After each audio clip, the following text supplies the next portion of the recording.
RRB technician grade 1 and grade 3യുടെ application ഇപ്പോഴും നടന്നുകൊണ്ടിരിക്കുകയാണ്.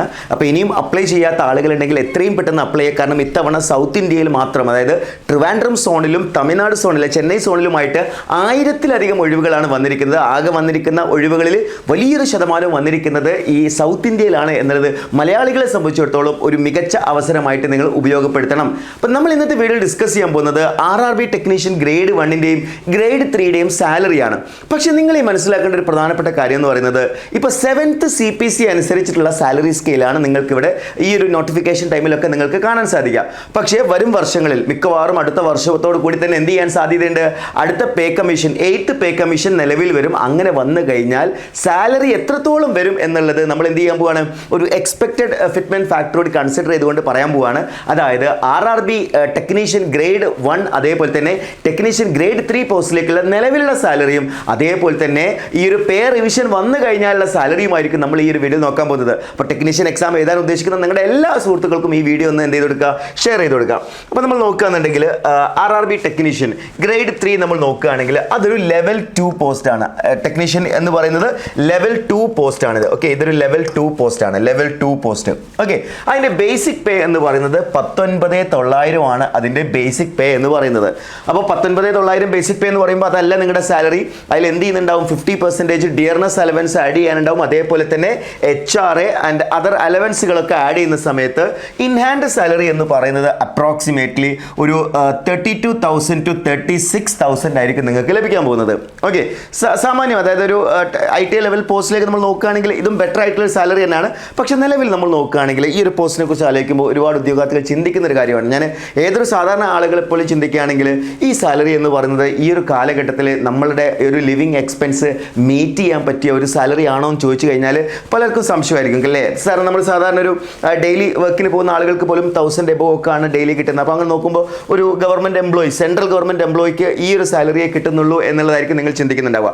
പക്ഷേ ഇവിടെയാണ് വളരെ പ്രധാനപ്പെട്ട കാര്യം. ഈ ഒരു ബേസിക് പേ കഴിഞ്ഞ കുറേ വർഷങ്ങളായിട്ടുള്ളതാണ്. അപ്പോൾ ഇതിൽ എന്തായാലും ഒരു റിവിഷൻ സംഭവിക്കും. അങ്ങനെ സംഭവിച്ചാൽ എത്ര സാലറി വരും എന്നുള്ളത് ഞാൻ ഇന്ന് ഡിസ്കസ് ചെയ്യുന്നതായിരിക്കും. അപ്പോൾ അതിൻ്റെ ഡിസ്കഷൻ ഓൾറെഡി സ്റ്റാർട്ടഡ് ആണ്. അതായത് 8th പേ കമ്മീഷനുമായി ബന്ധപ്പെട്ടുള്ള ഫിറ്റ്മെന്റ് ഫാക്ടറും അതിൻ്റെ സജഷൻസും ഒക്കെ ഓൾറെഡി ഔട്ടാണ്. ഇനി ഗവൺമെന്റിന്റെ ഫിനാൻഷ്യൽ സ്റ്റാറ്റസോട് നോക്കിയ ശേഷമായിരിക്കും അത് ഇംപ്ലിമെന്റ് ചെയ്യാൻ പോകുന്നത്. ഇനി അതേപോലെ തന്നെ ടെക്നീഷ്യൻ ഗ്രേഡ് 1 സിഗ്നൽ നമ്മൾ നോക്കുകയാണെന്നുണ്ടെങ്കിൽ അത് ലെവൽ 5 പോസ്റ്റാണ്. ഇതൊരു ലെവൽ 5 പോസ്റ്റാണ്. അപ്പോൾ അതിൻ്റെ നമ്മൾ ബേസിക് പേ നമ്മൾ നോക്കുകയാണെന്നുണ്ടെങ്കിൽ 29,200 അതിൻ്റെ ബേസിക് പേ എന്ന് പറയുന്നത്. അതിൽ ഇൻ ഹാൻഡ് സാലറി ആയിട്ട് പറഞ്ഞിരിക്കുന്നത് 46,000. എന്നാലും എബവ് 40,000 ആയിരിക്കും നിങ്ങൾക്ക് എന്ത് ചെയ്യാൻ പോകുന്നത്? നിങ്ങൾക്ക് സാലറി ആയിട്ട് ലഭിക്കാൻ പോകുന്നത് ടെക്നീഷ്യൻ ഗ്രേഡ് 1. അത് എല്ലാവർക്കും അതേപോലെ ആയിരിക്കില്ല. കാരണം എന്താണെന്ന് വെച്ച് കഴിഞ്ഞാൽ ഇതിലെന്താണ് ഈ പറഞ്ഞിരിക്കുന്ന HRA ഒക്കെ ഓരോ ലൊക്കേഷനിൽ ഡിഫറൻ്റ് ആയിരിക്കും. എന്നിരുന്നാലും ഈ ബേസിക് പേയോട് കൂടി 50% ഡിയർനെസ് അലവൻസും കൂടി ആഡ് ചെയ്യുന്ന സമയത്ത് തന്നെ 40,000 എന്ന് പറയുന്ന ഒരു സാലറി ആയിരിക്കും നിങ്ങൾക്ക് ഇവിടെ എന്ത് ചെയ്യാൻ പോകുന്നത്? ലഭിക്കാൻ പോകുന്നത്. ഓക്കെ, അപ്പോൾ ഇതിൽ നിങ്ങൾക്കറിയാം പല അലവൻസുകളുണ്ട്. സെൻട്രൽ ഗവൺമെന്റിന്റെ ഒരുപാട് അലവൻസുകൾ, ഡിയർനെസ് അലവൻസ്, HRA, അതേപോലെ transport allowance, night duty allowance and other allowances എല്ലാം നിങ്ങൾക്ക് എന്ത് ചെയ്യുന്നുണ്ടാവും? ഈ 2 പോസ്റ്റിലും ഒരേപോലെ നിങ്ങൾക്ക് ലഭിക്കുന്നുണ്ടാവും. അപ്പോൾ ഇത് 7th CPC പ്രകാരമുള്ള സാലറി സ്കെയിലാണ് എന്നുള്ളത് ഞാൻ വീണ്ടും ഓർമ്മിപ്പിക്കുകയാണ്. തീർച്ചയായിട്ടും പേ റിവിഷൻ വന്നു കഴിഞ്ഞാൽ തീർച്ചയായിട്ടും വളരെ ഞാൻ ഈ ഒരു പേ റിവിഷൻ വന്നു കഴിഞ്ഞാലുള്ള സാലറി എത്രത്തോളം ഉണ്ട് എന്ന് കാൽക്കുലേറ്റ് നോക്കിയ സമയത്ത് വലിയൊരു ചേഞ്ചാണ് സാലറിയിൽ വന്നിരിക്കുന്നത് എന്ന് കാണാൻ സാധിച്ചിട്ടുണ്ട്. നമുക്കത് നോക്കി നോക്കാം. അതിന് ശേഷം നമുക്ക് പ്രൊമോഷൻ ഹൈറാർക്കി നമുക്ക് ഡിസ്കസ് ചെയ്യാം.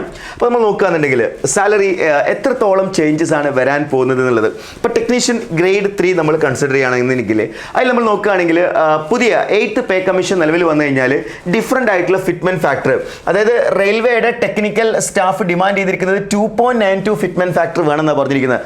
അങ്ങനെ വരികയാണെന്നുണ്ടെങ്കിൽ ഈ 19,900 എന്നുള്ളത് 58,100 ആയിട്ട് മാറും അപ്രോക്സിമേറ്റ്ലി. അത് റെയിൽവേയുടെ സ്റ്റാഫിന്റെ റിക്വയർമെന്റ്, അതായത് റെയിൽവേ എംപ്ലോയീസിന്റെ അസോസിയേഷൻ ഒക്കെ പറയുന്ന ഒരു ഫാക്ടറാണ് 2.92. അത്രയൊന്നും എന്തായാലും വരാൻ സാധ്യതയില്ല. ഇനി അതല്ല 2.92 വന്നില്ല എന്ന് വിചാരിക്കാം, ഇനി 2.57 വന്നു എന്ന് വിചാരിക്കാം. അങ്ങനെ വന്നാൽ പോലും നമ്മുടെ സാലറി എന്ന് പറയുന്നത് 51,143 പറഞ്ഞിട്ടുള്ള ഒരു നമ്പറിലേക്കായിരിക്കും വരുന്നുണ്ടാവുക. ഇനി അതുമല്ല ഫിറ്റ്മെന്റ് ഫാക്ടർ 2.28 ആണെങ്കിൽ 45,000 ആയിരിക്കും നിങ്ങൾക്ക് എന്ത് ചെയ്യാൻ പോകുന്നത്? സാലറി ലഭിക്കാൻ പോകുന്നത്. അപ്പം സാലറിയിൽ നിങ്ങൾ നോക്കിക്കഴിഞ്ഞാൽ ഇരട്ടിയിലധികം മാറ്റമാണ് നിങ്ങൾക്ക് ഇവിടെ എന്ത് ചെയ്യാൻ പറ്റുന്നത്? കാണാൻ സാധിക്കുന്നത്. അപ്പോൾ വലിയൊരു മാറ്റമാണ് സാലറിയിൽ വരാൻ പോകുന്നത് എന്നുള്ളത് കൃത്യമായിട്ട് നിങ്ങൾ മനസ്സിലാക്കി വെച്ചേക്കുക. ഇനി നമ്മൾ ടെക്നീഷ്യൻ ഗ്രേഡ് 1 സിഗ്നൽ നമ്മൾ നോക്കുകയാണെങ്കിൽ ഞാൻ പറഞ്ഞു അത് ലെവൽ 5 പോസ്റ്റ് ആണ്. അപ്പോൾ നിലവിലെ ബേസിക് പേ 29,200 ആണ്. റെയിൽവേ എംപ്ലോയീസിൻ്റെ ആ ഒരു ഡിമാൻഡ് നമ്മൾ കൺസിഡർ ചെയ്യാന്നുണ്ടെങ്കിൽ അവിടെ വരുന്ന സാലറി 85,264 എന്ന് പറയുന്ന ഒരു സാലറിയിലേക്കായിരിക്കും വരുന്നുണ്ടാവുക. അതായത് വലിയൊരു കുതിച്ചുചാട്ടമാണ് ഈ ഒരു സാലറിയിൽ വരുന്നത്. ഇവിടെ കുറച്ചുകൂടി ഹ്യൂജ് ആയിട്ടുള്ള ഡിഫറൻസ് ഇവിടെ കാണാനുള്ള കാരണം ഇത് ലെവൽ 5 പോസ്റ്റ് ആണ്. അപ്പോൾ നല്ല ഡിഫറൻസ് അവിടെ വരുന്നുണ്ടാവും. അതേപോലെ തന്നെ ഫിറ്റ്മെന്റ് ഫാക്ടർ 2.57 കൺസിഡർ ചെയ്യുകയാണെങ്കിൽ 75,000, 2.28 ആണെങ്കിൽ 66,000 നിങ്ങൾക്ക് എവിടെ എന്ത് ചെയ്യുന്നുണ്ടാവും, സാലറി ലഭിക്കുന്നുണ്ടാവും. സോ അത്യാവശ്യം ഗംഭീരമായിട്ടുള്ള ഒരു സാലറി സ്കെയിൽ തന്നെയാണ് എന്ത് ചെയ്യാൻ പോകുന്നത്, ടെക്നീഷ്യൻ ഗ്രേഡ് 1ലും ടെക്നീഷ്യൻ ഗ്രേഡ് 3ലും 8th പേ കമ്മീഷൻ നിലവിൽ വരാൻ പോകുന്നത്.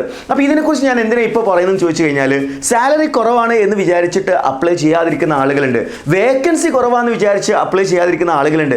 നിങ്ങൾ രണ്ട് കാര്യത്തിൽ നിങ്ങൾക്കൊരു മിസ്റ്റേക്ക് സംഭവിക്കുകയാണ്. ഒന്ന്, വേക്കൻസി കുറവാണെങ്കിൽ പോലും സൗത്ത് ഇന്ത്യയിൽ മലയാളികൾക്ക് അപ്ലൈ ചെയ്യാൻ പറ്റുന്ന സോണുകളായിട്ടുള്ള ചെന്നൈ സോണിലും ട്രിവാൻഡ്രം സോണിലും ഇത്തവണയും ടെക്നീഷ്യൻ എക്സാമിന് നല്ല വേക്കൻസിയാണ് വന്നിരിക്കുന്നത്. ഈ ഒരു പോയിന്റ് നിങ്ങളുടെ മൈൻഡിൽ ഉണ്ടാകണം. അത് വെച്ച് നിങ്ങൾ എന്ത് ചെയ്യണം, ഈ എക്സാമിന് അപ്ലൈ ചെയ്ത് അതിനുവേണ്ടി പ്രിപ്പയർ ചെയ്യാവുന്നതാണ്. നിങ്ങൾ RRB JEE എക്സാമിന് വേണ്ടി പഠിക്കാൻ തയ്യാറായി നിൽക്കുന്ന ഉദ്യോഗാർത്ഥികളാണല്ലേ, ഉറപ്പായിട്ട് നിങ്ങൾക്ക് എന്ത് ചെയ്യണം, നിങ്ങൾ ഈ ടെക്നീഷ്യൻ ഗ്രേഡ് 1 പോസ്റ്റിലേക്കും ടെക്നീഷ്യൻ ഗ്രേഡ് 3 പോസ്റ്റിലേക്കും നിങ്ങൾ എന്ത് ചെയ്യണം, ഈ ഒരു അപ്ലിക്കേഷൻ നിങ്ങൾ കൊടുത്ത് അതിനുവേണ്ടി എന്ത് ചെയ്യുക, വളരെ സിൻസിയർ ആയിട്ടുള്ള പ്രിപ്പറേഷൻ നിങ്ങൾ നടത്തണം.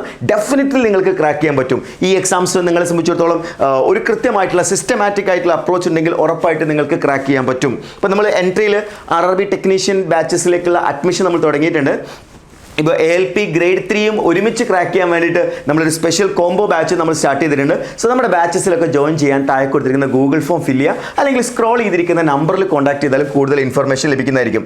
ഇനി നമ്മൾ ഇതിലൊരു പ്രൊമോഷൻ ഹൈറാർക്കി നമ്മൾ നോക്കുകയാണെങ്കിൽ ടെക്നീഷ്യൻ ഗ്രേഡ് 3 പോസ്റ്റ് എന്ന് പറയുന്നത് ഒരു ലെവൽ 2 പോസ്റ്റ് ആണ്. അവിടുന്ന് നിങ്ങൾക്ക് അടുത്ത പ്രൊമോഷൻ എന്ന് പറയുന്നത് ടെക്നീഷ്യൻ ഗ്രേഡ് 2 ആണ്. അതൊരു ഡിപ്പാർട്ട്മെന്റൽ പ്രൊമോഷൻ ആണ്. അത് സ്വാഭാവികമായിട്ടും as per eligibility and seniority നിങ്ങൾക്ക് അത് ലഭിക്കും. അതിനുശേഷം ടെക്നീഷ്യൻ ഗ്രേഡ് 1 ആണ്. അപ്പോൾ technician grade 1 and signal and other ഡിപ്പാർട്ട്മെന്റ്സിലേക്ക് നിങ്ങൾക്ക് ലഭിക്കുന്നുണ്ടാവും. പക്ഷെ അതൊക്കെ പ്രത്യേകം മനസ്സിലാക്കുക, ഇത് ഓട്ടോമാറ്റിക്കലി സംഭവിക്കുന്ന ഒരു പ്രൊമോഷൻ അല്ല. അവിടെ സ്വാഭാവികമായിട്ടും അതെന്താണ്, availability of vacancies, eligibility criteria and departmental exams ഒക്കെ കഴിഞ്ഞിട്ടായിരിക്കും നിങ്ങൾ എന്ത് ചെയ്യുന്നുണ്ടാവുക, ഈ ഒരു പോസ്റ്റിലേക്ക് എത്തുന്നുണ്ടാവുക. അതേപോലെ സീനിയർ ടെക്നീഷ്യൻ പോസ്റ്റിലേക്ക് നിങ്ങൾക്ക് പ്രൊമോഷൻ വരുന്നുണ്ടാവും. അതേപോലെ തന്നെ ജൂനിയർ എഞ്ചിനീയർ, തീർച്ചയായിട്ടും ജൂനിയർ എഞ്ചിനീയർ പോസ്റ്റിലൊക്കെ ഒരിക്കലും നിങ്ങൾക്ക് ഡയറക്റ്റ് പ്രൊമോഷൻ അല്ല. അവിടെ എന്ത് ചെയ്യുന്നുണ്ടാവും, ഡിപ്പാർട്ട്മെന്റൽ എക്സാംസുകളൊക്കെ കണ്ടക്ട് ചെയ്ത് നിങ്ങൾ എലിജിബിൾ കാൻഡിഡേറ്റ് ആണെങ്കിലായിരിക്കും നിങ്ങൾ അവിടേക്ക് പോകുന്നുണ്ടാവുക. അതേപോലെ തന്നെ സീനിയർ ടെക്നിക്കൽ ഓർ സൂപ്പർവൈസറി ലെവലിലായിരിക്കും നിങ്ങൾക്ക് ഫർദർ ആയിട്ട് പ്രൊമോഷൻസ് ലഭിക്കുന്നുണ്ടാവുക. സോ നിങ്ങൾക്ക് ഇതിൽ മനസ്സിലാക്കാൻ പറ്റുന്ന ഒരു കാര്യം എന്ന് പറയുന്നത്, നിങ്ങൾക്ക് ഹയർ എഡ്യൂക്കേഷണൽ ക്വാളിഫിക്കേഷൻ ഒക്കെ ഉണ്ട്. അപ്പോൾ IT മാത്രമല്ല, അതോടൊപ്പം തന്നെ നിങ്ങൾക്ക് BTech ഡിപ്ലോമയൊക്കെ ഉണ്ടെങ്കിൽ സ്വാഭാവികമായിട്ടും നിങ്ങൾക്ക് റെയിൽവേയിൽ ജോയിൻ ചെയ്ത് കഴിഞ്ഞ് പിന്നീട് ഡിപ്പാർട്ട്മെന്റൽ എക്സാംസുകളിലൂടെ നിങ്ങൾക്ക് ഉയർന്ന പൊസിഷൻസിലേക്ക് ജൂനിയർ എഞ്ചിനീയർ ഉൾപ്പെടെയുള്ള പോസ്റ്റിലേക്ക് നിങ്ങൾക്ക് എത്താൻ സാധിക്കും. സോ ഈ ഒരു അവസരം നിങ്ങൾ എന്ത് ചെയ്യണം, മാക്സിമം നിങ്ങൾ യൂട്ടിലൈസ് ചെയ്യണം. സോ റെയിൽവേയുടെ സാലറീസ് കുറവാണ്, വേക്കൻസീസ് കുറവാണെന്നുള്ള നെഗറ്റീവ് ആയിട്ടുള്ള കാര്യങ്ങളല്ല നിങ്ങളെ എഫക്ട് ചെയ്യേണ്ടത്. 2026-27 ഒരു സർക്കാർ ജോലി നേടിയെടുക്കണം എന്നുള്ള സിൻസിയർ ആയിട്ടുള്ള ഡിസിഷൻ നിങ്ങൾ എടുത്തിട്ടുണ്ടെങ്കിൽ, കഴിഞ്ഞ തവണ ഏറ്റവും കൂടുതൽ റിസൾട്ട് RRB എക്സാംസുകൾ നേടിയെടുത്തിട്ടുള്ള പ്ലാറ്റ്ഫോമുകളിൽ ഒന്നായിട്ടുള്ള എൻട്രി ആപ്പിനോടൊപ്പം ചേർന്ന് നിങ്ങൾക്ക് പഠിക്കാം. എൻട്രി ആപ്പിന്റെ RRB ടെക്നീഷ്യൻ ബാച്ചിലേക്കുള്ള അഡ്മിഷൻ തുടരുകയാണ്. നമ്മൾ ബാച്ചസിൽ ജോയിൻ ചെയ്യാനും കൂടുതൽ വിവരങ്ങൾ അറിയുന്നതിന് വേണ്ടിയും താഴെ കൊടുത്തിരിക്കുന്ന ഗൂഗിൾ ഫോം ഫില്ല് ചെയ്യുക. Wish you all the best.